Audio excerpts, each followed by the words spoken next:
All right, everybody, I'm here today to talk about best trending crystals in the crystal industry as of 2024. From my perspective, of course, currently we are in the summer of 2024, but I am going to anticipate that this trend continues up until the end of the year. Something that has always held true as long as I've been in this industry is high quality amethyst. If you can get your hands on high quality amethyst, never bad news. Just make sure that you're not overpaying for the material and that you're sourcing it from a place that is doing things the right way. So again, good quality amethyst, I really don't think you can have enough because it's never gonna lose its value. It's only gonna go up in value and it's always gonna be lucrative material. The next crystal I wanna talk to you about is malachite and malacola, having a combination of malachite and chrysocolla.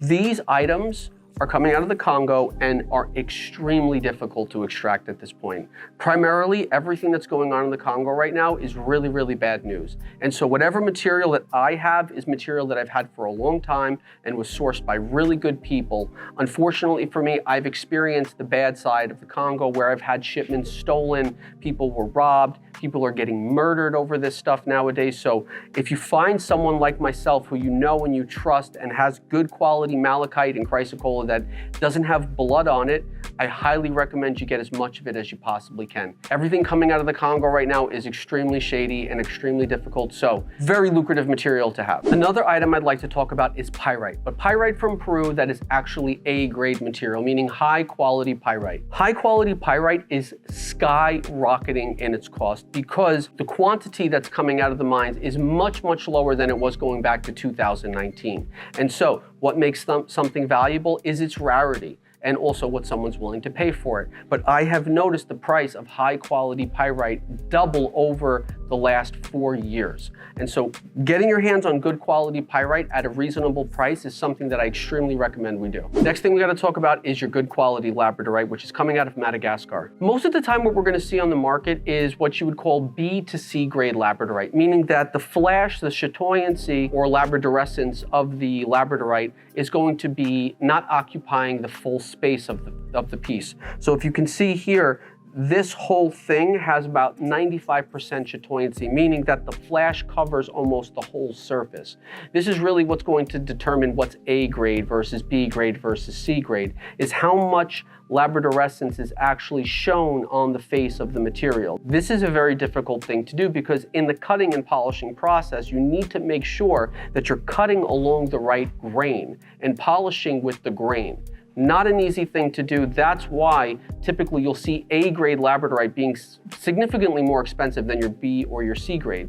Luckily for me, I actually have figured out this process and I'm able to turn, I'm gonna say 80 to 85% of all my rough Labradorite into a quality like this. So having good quality Labradorite is always good news. The next item I wanna talk about is not a specific crystal, it's a shape, it's called spheres. Now, for me, the best selling items in my warehouse right now are spheres and bracelets. People cannot get enough of spheres and bracelets right now. If you're buying bracelets from me, you already know the quality and the integrity of my bracelets is, I stand by this, the best. I really don't know what we could do to make the bracelets better quality as far as the banding goes, the drilling, the polish, the actual quality of the crystals used. So if you're not buying bracelets from me, I highly implore you just at least try. Yeah, they're more expensive than X, Y, and Z dealers, but there's a world of difference. So really check out spheres as an option and bracelets as an option. If you're a small business owner, you're just getting into this, make sure you got a good stock of spheres and a good stock of bracelets. So this is essentially what you want to see from your bracelets, because here's the thing,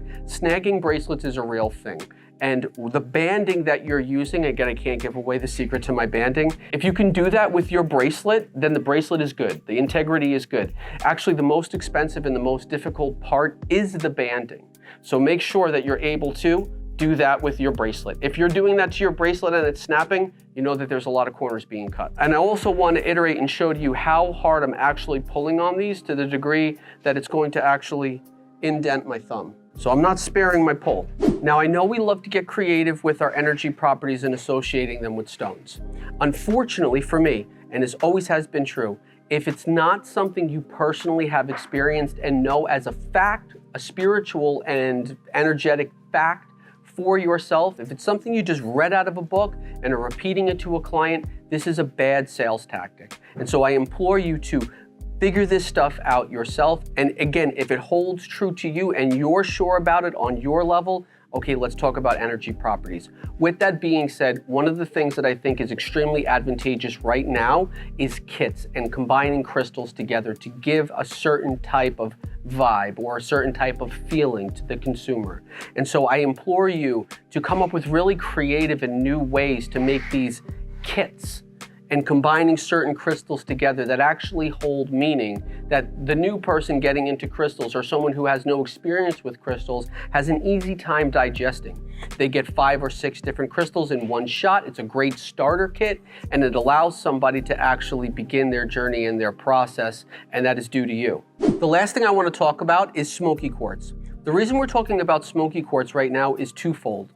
Number one, you got to be really careful because a lot of Smokey Quartz is heated, meaning that it comes in a lighter format, closer to a smoky quartz, regular quartz, than it does this really dark and black material. Now, I'm not saying that this means the color of this quartz does not mean it's heated. What I'm saying is that it is not uncommon to find heat-treated Smokey Quartz on the market. Now, a lot of you who are very, very adamant against that practice may not know, because Smokey Quartz is very hard to determine if it's heated or not. It's actually not as easy of a process as you would imagine.